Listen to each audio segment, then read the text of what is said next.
এই যে সবাই দেখেন কি মজা করে খাচ্ছে। আসসালামু আলাইকুম সবাইকে। আজকে আমি আসছি মামুন ভাইদের বাড়িতে। এখানে দেখতে পাচ্ছেন বড় একটা পাতিলে দুধ দিয়ে রাখছেন আর এখানে চাল হইতেছেন।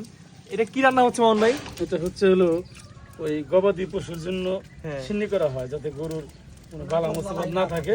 আচ্ছা, উনি আমাদের চিকিৎসা করে, গ্রাম্য চিকিৎসক। আল্লাহর রহমতে ওনার চিকিৎসায় গরু বাছুর আল্লাহ খুব ভালোই রাখছে। আচ্ছা, এটা কি মাসে করা হয় মূলত? এটা করা হয় আপনার যে কোনো মাসে করা যায়। যে কোনো মাসে না, কোনো এর নির্দিষ্ট নাই না। আচ্ছা, এইটা আজকে কি কি দিয়ে রান্না করতেছেন এখানে? দুধ দেওয়া হবো, তারপরে ওই গুড় দেওয়া হবো, চাল দেওয়া হবো, আচ্ছা, মদনা কলা দেওয়া হবো। কলা দিয়ে, চাল, দুধ, চিনি আর কি, গুড় এইসব দিয়ে। আচ্ছা, এইটার কোনো নির্দিষ্টই আছে এত কেজি দুধ এত কেজি চাল দিতে হয়? হ্যাঁ, এটা মনে করেন চাইলে সবটাই মানে শোয়ার মধ্যে রাখতে হয়। শোয়া 10 কেজি বা শোয়া 15 কেজি এইভাবে রাখতে হয়। আপনি কত বছর ধরে এই কাজ করেন, মানে চিকিৎসার সাথে আছেন? এই যে না, এই সাধারণ আমি অল্প কয়েকদিন ধরে আর কি। আচ্ছা আচ্ছা, কারণ মানুষের ডাক দেয়, ভালো করা মালিক আল্লাহ, একদম উসিলা লাগে। গ্রামে কিন্তু গরু, গবাদি পশু, বিভিন্ন রকমের ছাগল, গরু এইসবের বিভিন্ন সময়ে অসুখ বিসুখ হয়ে থাকে। সেক্ষেত্রে ওনারা আর কি কিছু টোটকা দিয়ে থাকেন, গাছন্ত দিয়ে আর কি চিকিৎসা করে থাকেন।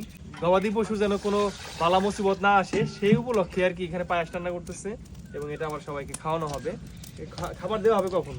এই রান্না হলে রান্না হলে আবার সবাইকে দেওয়া হবে, একসাথে সবাই বসে খাবে আর কি। এটা আখের গুড় না? আখের গুড় আর এই যে কলা চিপটানো হচ্ছে, এই কলা দিয়ে কিন্তু পায়েস রান্না করা হবে মিক্স করে। এই যে এখানে পায়েস রান্না করা হচ্ছে, দেখেন নারকেলের কাপা বলি আমরা, সেটাতে নাড়া হচ্ছে। পায়েস মোটামুটি হয়ে আসছে। এই যে এখানে কলাও দিয়ে দিবেন না? আর কতক্ষণ লাগবে হতে? হয়ে গেছে 5 মিনিট। 5 মিনিটের ভিতরে কিন্তু পায়েস হয়ে যাবে। এখন পায়েসের ভিতরে কলা দিয়ে দেওয়া হলো। বাহ, অনেক সুন্দর ঘ্রাণ চলে আসছে, কালারও ভালো আসছে, কারণ এখানে কিন্তু পানি ছাড়া শুধু দুধ, চাল, গুড় আর কলা দিয়ে রান্না করা হয়েছে। দেখেন কি চমৎকার পায়েস রান্না হয়ে গেছে। বৃষ্টি আসতেছে, এর জন্য কিন্তু আমরা বারান্দায় নিয়ে আসলাম। এই যেখানে রাখো, এইটা এখানে রাখো, সোজা করে রেখে দাও। মাশাআল্লাহ মাশাআল্লাহ।